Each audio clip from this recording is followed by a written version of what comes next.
Sejumlah siswa SMP Negeri Pamarican di Ciamis, Jawa Barat dievakuasi tim medis ke ambulans untuk dibawa ke puskesmas.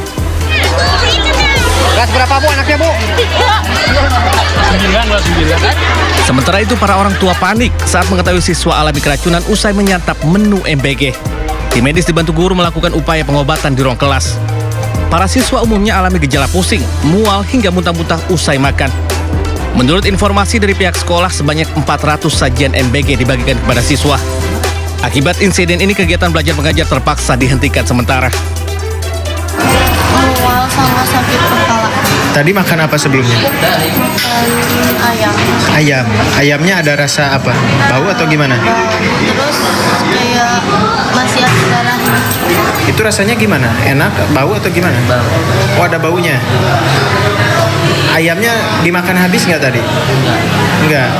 Itu jam berapa tadi makannya? Jam 10, belum tidur apa. Jam setengah 11, Mulai kerasa perut, kram? setengah 12. Setengah 12. Jumlah siswa yang mengalami keracunan MBG 53 orang.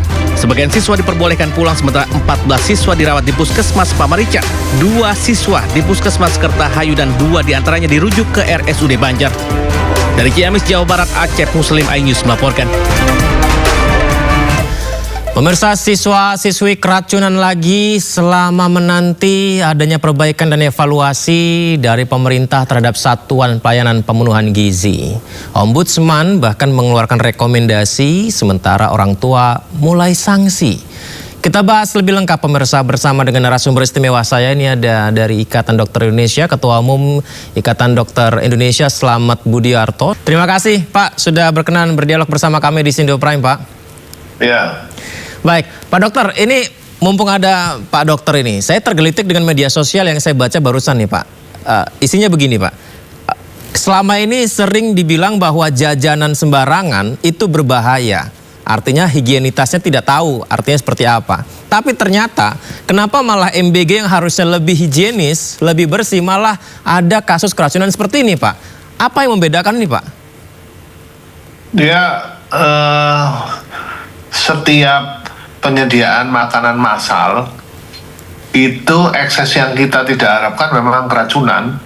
Itu dimanapun berada, tidak hanya di Indonesia, di luar negeri juga sama. Sehingga kita harus menyiapkan, saya kira BGN sudah ada protap-protapnya, tata kelola yang baik, mungkin monitoring evaluasinya ya sampai edukasi yang perlu ditingkatkan. Tapi kalau saya melihat dari 9.000 SPPG ada 56 yang bermasalah, itu kan hanya 0,6%. Saya kira pemerintah segera melakukan investigasi. Keracunan itu kan ada berbagai macam. Ada 1.000 orang makan, 1.000-1.000-nya keracunan, itu pertama. Ada 1.000 orang makan, yang keracunan 10, kan gitu kan. Nah, itu kan harus investigasi, gitu loh. Kalau misalnya, jadi kami kemarin melakukan press release, makanya bahwa MBG ini tetap harus jalan, karena ini sangat dibutuhkan oleh masyarakat. Kalau perlu cakupannya diperluas. Yang kedua, tinggal ditingkatkan quality controlnya.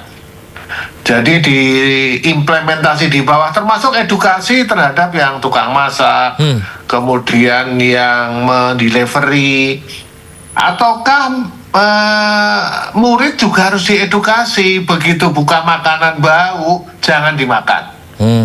Itu aja. Apakah itu sudah dilakukan edukasi seperti itu? Tentunya oleh guru-guru. Misalnya tadi nih, dari 1.000 makanan yang keracunan 10, setelah diinvestigasi ternyata mereka sebelum makan sudah bau, sudah merasakan bau. Tapi kenapa dilanjutkan menjadi makan sehingga dia akan keracunan. Jadi itu edukasi sangat dibutuhkan sekali. Yang kedua, ditelusur mulai dari pembelian bahan makanan, prosesnya sampai ke delivery, sampai dimakan oleh anak-anak itu betul-betul dikontrol. Baik. Kalau kita mau menyediakan harus berdasarkan sertifikat layak higien dan sanitasi misalnya. Itu baik, tapi butuh waktu lama karena ini Indonesia, itu loh kan. Jangan sampai hanya gara-gara sertifikat kemudian mereka terhambat atau ditutup. Dan tidak ada jaminan juga punya sertifikat layak higien dan sanitasi, tidak ada keracunan, juga tidak ada jaminan. Yang utama adalah quality control tadi, Quality pengawasan control. di bawah sama edukasi. Soalnya gini, Terutama Pak Dokter, maaf ya Pak, saya potong. Ini gimana ya? Saya membayangkannya berarti nanti misalnya gurunya bilang ke anak-anaknya gitu, murid-murid ini ada makanan bergizi gratis supaya kita makin bergizi. Tapi ingat ya, kalau bau jangan dimakan ya. Bukankah hal seperti itu rasanya kayak ini bergizi apa malah kurang bergizi nih? Jadi gitu Pak. ya sekarang beginilah, kita bikin 3.000 makanan, itu loh kan.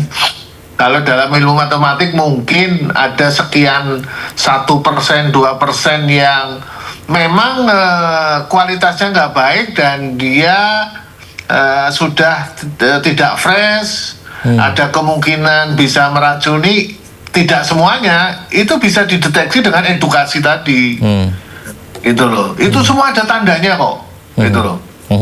Jadi kalau anak-anak dikasih informasi edukasi, nanti kalau mau makan, ini sebuah sebuah hukum alam lah. 3.000 ya, seyogyanya 3.000-nya harus memenuhi kesehatan. Tapi karena ini kan baru berjalan 11 bulan, sedangkan di luar negeri kan sudah 10 tahun. Jadi dalam proses seperti itu kita mencegah dengan melalui edukasi.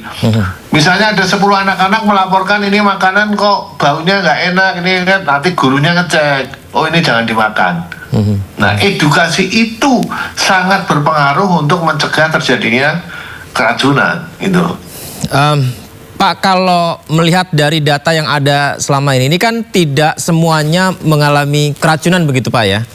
Karena kalau dari statistiknya, misalkan tadi Pak Presiden juga sempat sampaikan 0, sekian persen lah dibandingkan 0,6% ya. 0,6%. Dibandingkan dengan begitu banyaknya MBG yang dibagikan ke murid-murid di seluruh Indonesia begitu. Nah, ini apakah hanya angka statistik yang membuktikan tidak serta-merta program ini belum baik, tapi bisa dikatakan baik karena statistik yang mengalami kerugiannya sedikit? Apa bisa seperti itu, Pak? Ya karena ini kan menyangkut manusia ya. Mau 0,5%, mau 1% ya kita harus perhatikan, ya kan? Dan ada keracunan walaupun tidak sampai meninggal, tapi itu harus dievaluasi. Nomor 1 evaluasinya, apakah keracunan ini disengaja? 1. Sengaja ini apakah dia memberikan racun ataukah dia sengaja membeli makanan yang sudah tidak layak? Nah, yang kedua, makanan sudah layak, apakah proses pemasakannya, kemudian pencuciannya itu sudah sesuai atau belum? Setelah itu deliverynya gimana? Sampai dimakan berapa jam? Nah itu diinvestigasi. Kalau yang paling parah itu tadi yang sengaja itu loh, sengaja pengen mencari untung yang banyak besar, kita beli ikan yang sudah lama kan itu kan ya. Loh. Penyimpanan bahan makanan kalau dilakukan secara memenuhi syarat itu nggak masalah selama memenuhi syarat. Orang di luar negeri itu kalau nyimpan itu berbulan-bulan juga itu kalau pas musim dingin gitu.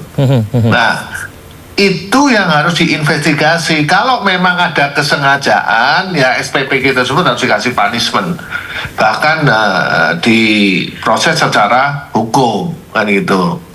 Tapi kalau tidak kesengajaan diperbaiki ke depannya.